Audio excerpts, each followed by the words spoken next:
Hello everybody, in this lesson I will discuss a practice example on trig equations general solution. Find the general solution of 3 sin x minus 1 is equal to 0.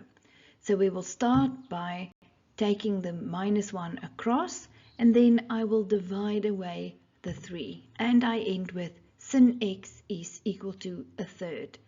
Now I will work out the acute angle or the reference angle by saying shift sin a third close bracket equals, and then you will see that your reference or your acute angle is 19,5 degrees.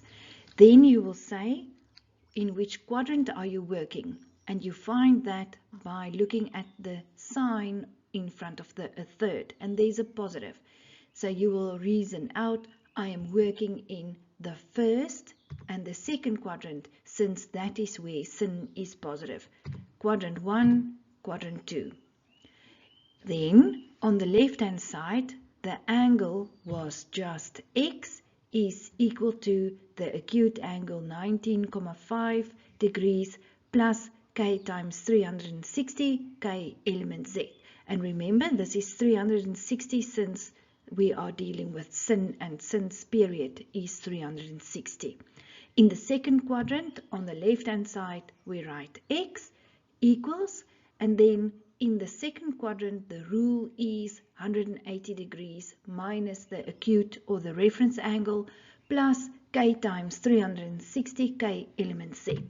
In goes the reference angle, the acute angle, and we end with x is 180 degrees minus 19,5, and your final answer, the general solution in the second quadrant, is x is 160,5 degrees plus k times 360, k element z. In the next lesson, I will discuss another general solution practice example. Click on the video in the left-hand corner to take you straight to the next lesson.